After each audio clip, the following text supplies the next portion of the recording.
दीपावली छुट्टी पे गोटे विज्ञप्ति जारी कर कौन अच्छी चलते देखिए मुझे आपको देखदेवी स्क्रीन रे आमर एक्स साइड रे आपको देखा चाहे ये आप गोटे विज्ञप्ति आसी जाए ओडिशा सरकार द्वारा राज्य विपर्यय परिचालन विभाग विज्ञप्ति एतिक अनुसार इंग्रेजी विज्ञप्ति आमर जो आगु 12/11/2024 जो जारी कर कैलेंडर अनुसार तारीख में आंशिक परिवर्तन कर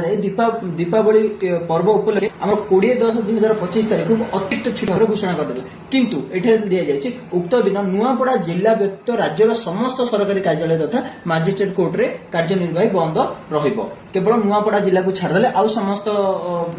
सरकारी कार्यालय तथा बंद रहिबो एठे पुनः घोषणा कर दिया गले जे नुआपड़ा जिला को ही छाड़ी दिया जिवो तापरे आउ समस्त जिल्ला रे हमरो 20/10/2025 तारिख बंद ता सहित आउ गुटे एठे दिया जायछि एहा सहित 25/10/2025 तारीख चतुर्थ शनिवार को पुणी थोड़े कौन कार्य दिवस रूप घोषणा करा दिन आम छुट्टी थिला ए दिन आम कार्य दिवस रूप घोषणा मुझे आपको देखिए कैलेंडर टाइम देखिए यहाँ हूँ ओडिशा गवर्नमेंट कैलेंडर यहाँ जोटा जारी होता आम 2024 तो से अनुसार आम अक्टोबर मास ये देखिपुर अक्टोबर मास 20 तारीख आम